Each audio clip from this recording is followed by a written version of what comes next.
I assumed my marital dissolution would be characterized by uproar, blame, and despair.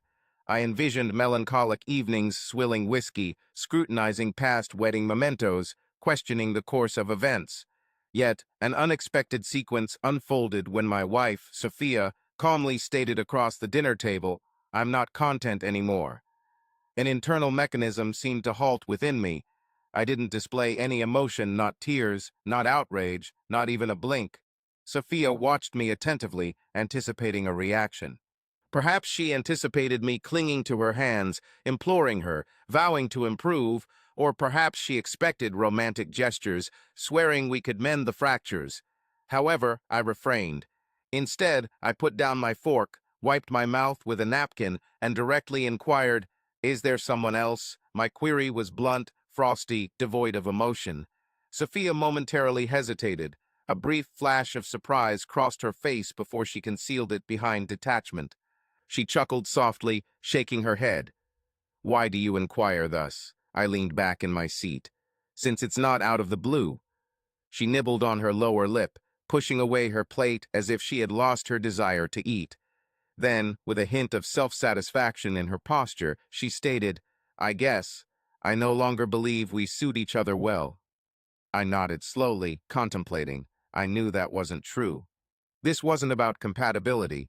This was about her having one foot outside the relationship. I could see it now, the evening when she came home later than usual, the newfound enthusiasm for gym workouts, the constant downward orientation of her phone while we sat on the couch together. Perhaps there was someone else. Perhaps not. But I had my conclusion. She had moved on. Yet surprisingly, so had I. Sophia waited, apparently anticipating a reaction, a protest, an emotional plea, perhaps even an argument. Instead, I rose from my seat, picked up our dinner plates, and carried them to the sink. Dear friends, if you enjoy this story, please like and subscribe to our channel. It will motivate us to make more videos like this for you. "All right," I stated casually, causing Sophia to look surprised. "What's up?"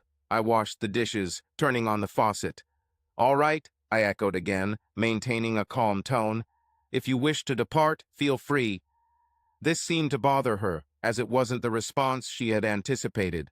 She may have envisioned this scenario multiple times in her mind, imagining my distress, my entreaties, and her enduring the emotional strain before ultimately deciding to prioritize herself and leaving.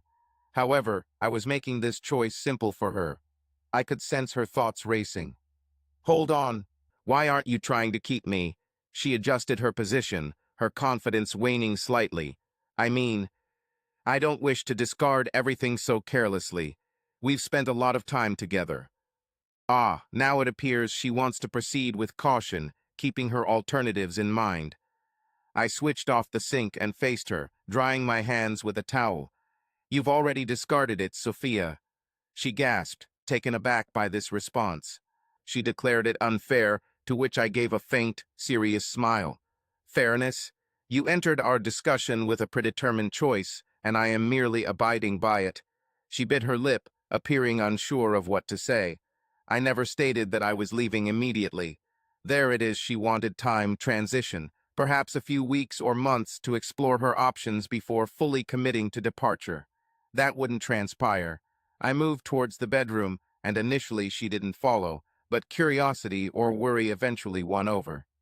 "Where are you going?" she inquired timidly. I remained silent. I ventured into her wardrobe, retrieved a large suitcase, and placed it on the bed. Upon seeing this, her eyes widened. "What are you doing?" I began to gather her garments and carefully fold them into the case. "Assisting you in packing," was my response. She stiffened. For a moment, all her bravado vanished from her face. She hadn't anticipated this. She expected me to plead, she expected sorrow. She assumed control would be hers. Instead, I was offering her a way out. No fuss, no negotiations, a simple breakup. Her Adam's apple bobbed as she swallowed. "Ethan, let's discuss this first." I met her eyes. "What is there to talk about?" She looked at the suitcase, taken aback by the suddenness of it all. I didn't. "I don't mean to rush things." "Of course not." She needed time to weigh her choices, to consider if leaving me was truly advantageous before making it final. She wanted to keep the hope of reconciliation alive while exploring alternatives. I wouldn't allow it. I filled half the suitcase and zippered it halfway before turning to face her. "I'll stay in the guest room tonight. Take all the time you need to pack the rest." Her mouth opened slightly, as if to speak, but she remained silent. I snatched my pillow off the bed, stepped around her, and shut the guest room door after myself. For the first time in years, I felt unburdened. There was no longer a need to battle for someone who didn't reciprocate my feelings. No more expending energy to validate my worth. I was liberated. As for Sophia, she was soon to regret every decision she had just made. That night, I sat in the half-dark guest room, gazing at the ceiling, anticipating the usual anguish that followed such a situation. Yet it never arrived. I anticipated the customary heartache, the constant reminder of my shattered marriage, the bitter taste of rejection, the compulsion to cling to the life I had crafted with Sophia. Instead, I experienced clarity. For the first time in years, everything became clear. Sophia's words, her hesitation, her efforts to keep her options open, it all became predictable. It wasn't a sudden loss of affection for me. It wasn't an impulsive decision to seek something new. For quite some time now, I had chosen to ignore what was happening. In retrospect, I should have recognized the gradual decline of our marriage. Warning signs had been present for months, perhaps even years. Initially, they were subtle changes in her behavior that seemed insignificant at first. She used to brighten up upon my entry, her eyes would grow soft, and she'd welcome me with a kiss, regardless of her busy schedule. However, over time, this changed. Our encounters transformed into transactional exchanges, brief greetings, quick pecks on the cheek, hurried conversations that felt more like routine than affection. Then came the phone habits. Sophia had always been attached to her phone, but there was a shift. She began to conceal the screen from me, placing it face down whenever we were on the couch. When it buzzed, she'd glance at it and hide it as if she didn't want me to see. I convinced myself it was unimportant. I convinced myself she was merely browsing social media and had grown more secretive, so I didn't feel the need to pry since we had mutual trust. However, trust isn't about concealing reality due to fear of unknown truths. Added to this were the late nights. Sophia, who usually had a demanding job, would often message me during the day, eagerly informing me of her expected arrival time. Then, suddenly, she stopped. Initially, it was occasional late work meetings. Later, it became a consistent trend. Work kept her late. "Don't keep me waiting. I'm going out for drinks with colleagues. I won't be home early. Had to eat dinner with the team due to a tight project deadline." It wasn't her staying up late that troubled me. It was the indifference. She had stopped sharing details of her day, expressing interest in mine, or wanting to spend time together at all. And every time I inquired about this change, she grew irritable. "Do you doubt me? Are you being overly suspicious? Why are you always acting like I'm hiding something?" God, Ethan, it wasn't all about you. At the time, I might have been overthinking things, attributing her behavior to stress, or maybe thinking I was asking too much of her. But now, as I lie here in this guest room, I see the stark reality. I didn't lose her. I had lost her long ago. She had been absent for quite some time. Our initial encounter brought to mind our chance meeting at a friend's party, one of those events where neither of us wished to be present. Yet, we found each other. Bold, witty, brimming with life she was, pulling me onto the dance floor despite my 2 left feet, laughing as I fumbled over my own shoes.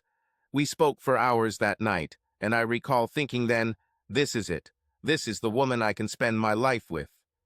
For a while, we were good together. We traveled, lazed on lazy Sundays in bed, shared dreams, discussed our pasts, and created inside jokes no one else understood.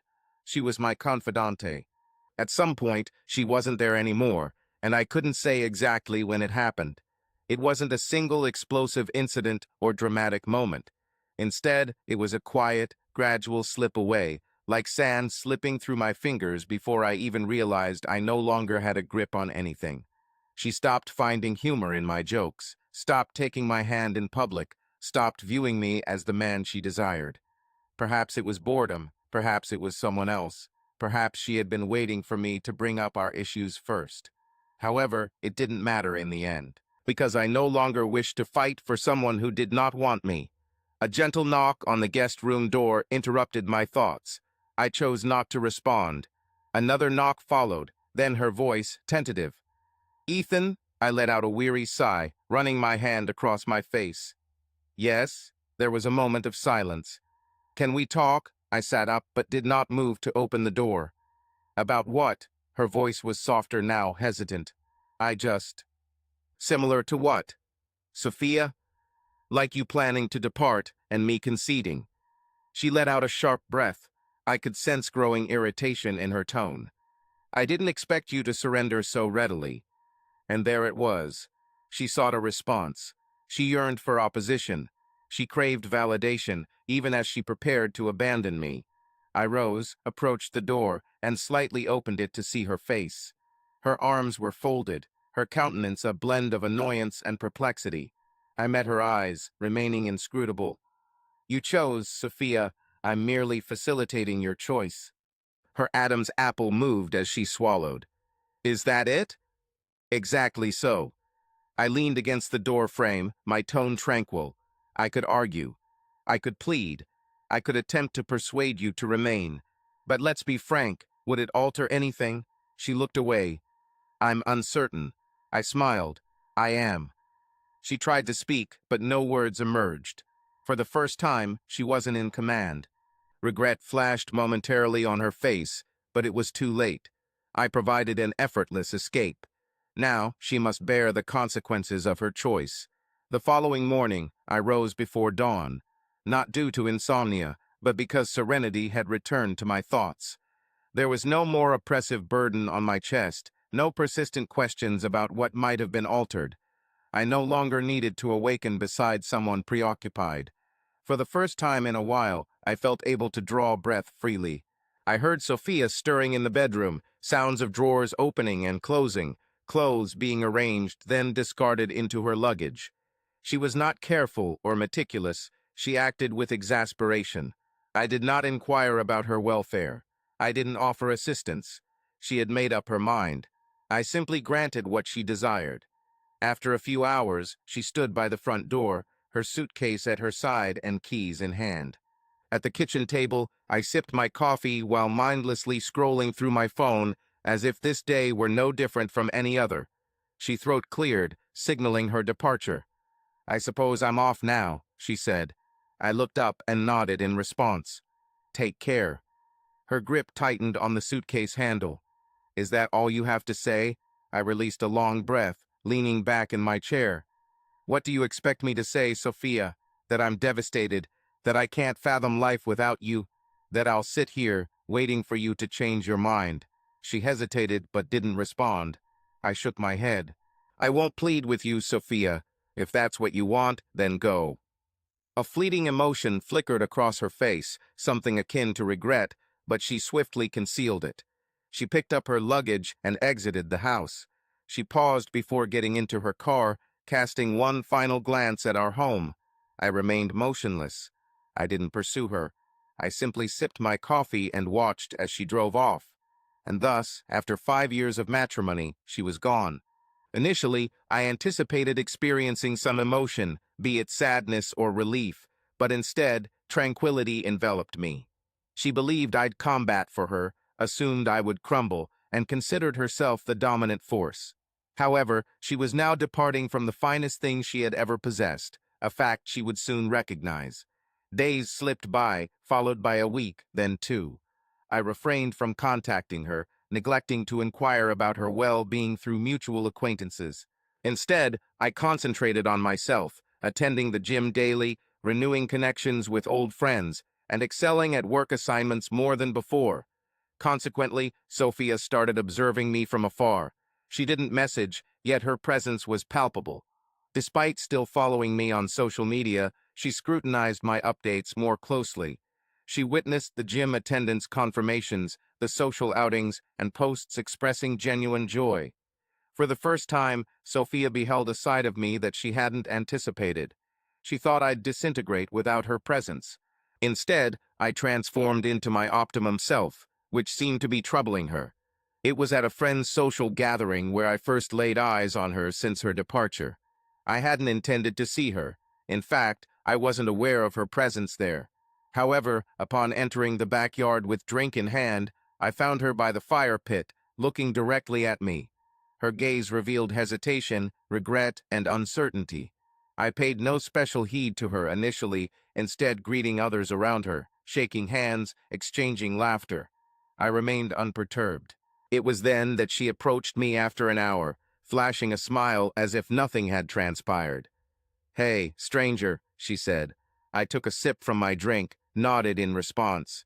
She let out a quiet laugh and shifted her weight. "I didn't know you'd be here." I looked straight into her eyes. "Why should that matter?" Her smile faded slightly. "It doesn't. Just surprised, that's all."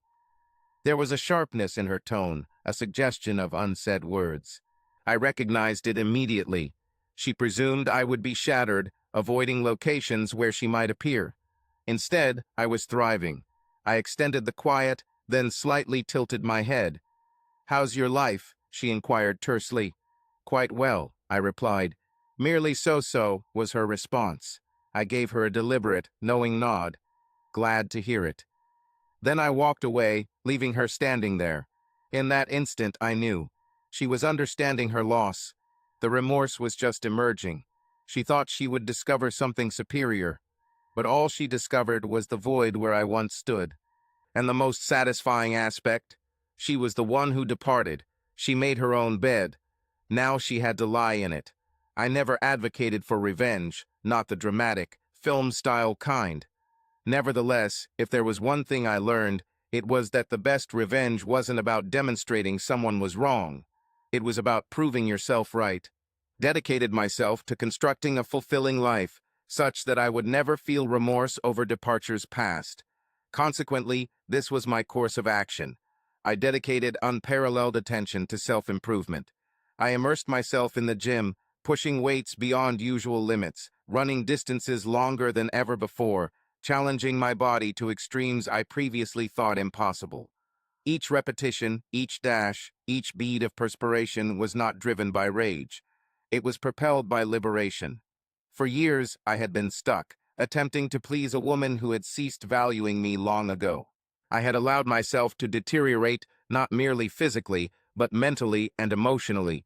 I had given my all to someone who reciprocated nothing. However, now, I was evolving into the man destined for me. Powerful, intellectual, focused. I rekindled relationships with friends I had ignored during my marriage. We socialized more, discovered new eateries, embarked on road trips, created memories. I reconstructed my life anew, not the one fashioned around her. Furthermore, success followed me at work as well. Free from the burden of a faltering marriage, my productivity significantly increased. I sealed deals, acquired new clients, and was advanced to a senior position within a few months. Success felt instinctive to me. As for Sophia, she observed it all unfold. At first, it was merely subtle indications. Stalking, I noticed her name appear among my Instagram story viewers. She watched everything: my gym advancements, my professional victories, even the trivial details like when I posted a picture of a self-cooked steak. Perhaps she thought I was merely performing. Maybe she believed I was feigning it, anticipating her contact so I could reclaim her. However, I wasn't pretending. I was genuinely content, and I knew that was driving her mad. The first time she truly contacted me, it was timid. A casual text, seemingly out of the blue. "Hey, something reminded me of you. Wishing you well." I pondered on it for a moment. After choosing not to reply, I found her regretting it. Our next encounter was unplanned, at the grocery store, not in a shared gathering. I was selecting fruits for the week in the produce section when I heard my name. "Ethan," I turned, and there she was. She appeared different, not worse, but lacking the self-assuredness that once radiated from her. For the first time, she seemed uncertain about her decision. I offered a courteous nod. "Sophia." She smiled, feeling awkward. "It's been some time." I nodded again. "Indeed, it has." A moment of silence. She cast a glance at my shopping cart, focusing on the fresh produce, protein shakes, and clean diet items that symbolized my self-care. "You look well," she remarked. I understood her sentiment. It wasn't just about my physical appearance. She was acknowledging that I had moved on, no longer under her control. She received a modest smile from me. "Thanks, things are good for me." Her face showed uncertainty. "Really?" She'd been observing. I chuckled softly. "Indeed." She hesitated, then bit her lower lip. "I've missed our conversations." This was the first crack in her composure. I tilted my head subtly. "Yes." She nodded, moving a step nearer.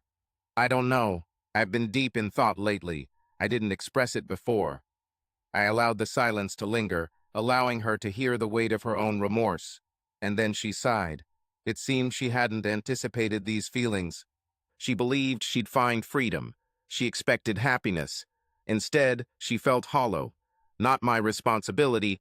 I gave a carefree shrug. "Well, you made your decision." Her breath caught slightly. "Ethan." "Right." But before she could utter her planned excuse, I looked at my watch. It was time for me to leave.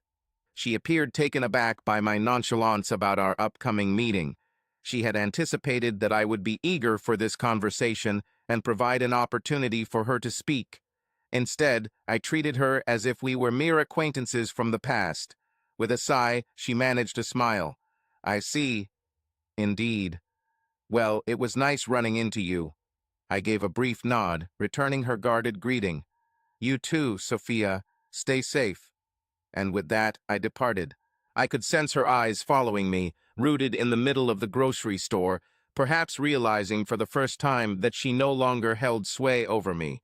She left behind something genuine, something steady, something no other man would offer her as consistently. Now, she was beginning to comprehend this truth.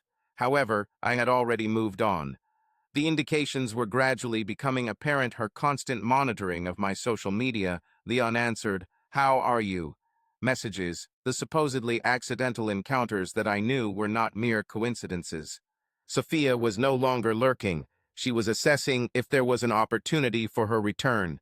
However, the issue was that I had already shut the door previously. The pivotal moment occurred on a Friday night. After returning from a business dinner, my phone rang with a call. Initially, I considered ignoring it, thinking it was a friend, but then I recognized the caller's name, Sophia. For a second, I contemplated not answering, but out of curiosity, I did. "Hello," I said. There was a brief pause, followed by a soft breath. "Ethan," she said. Her voice sounded different this time, raw, broken, and desperate. I remained silent, allowing her to speak first. After a moment, she admitted that she shouldn't be calling me, but she felt compelled to talk to me. I slouched on the couch, gazing up at the ceiling. A pause ensued before she spoke, taking a deep breath. "Ethan," she admitted. "What is it?" The words hung between us in stillness. "Everything. Leaving you, assuming you wanted something more, thinking I'd be happier without you." Her utterance echoed with remorse from the past few months.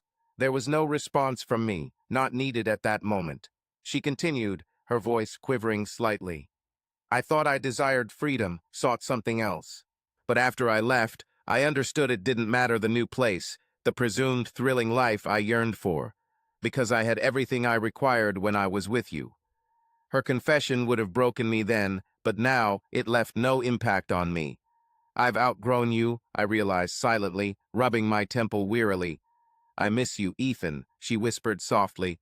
"You long for the comfort. You long for knowing I was constantly there for you. Yet, you don't yearn for me.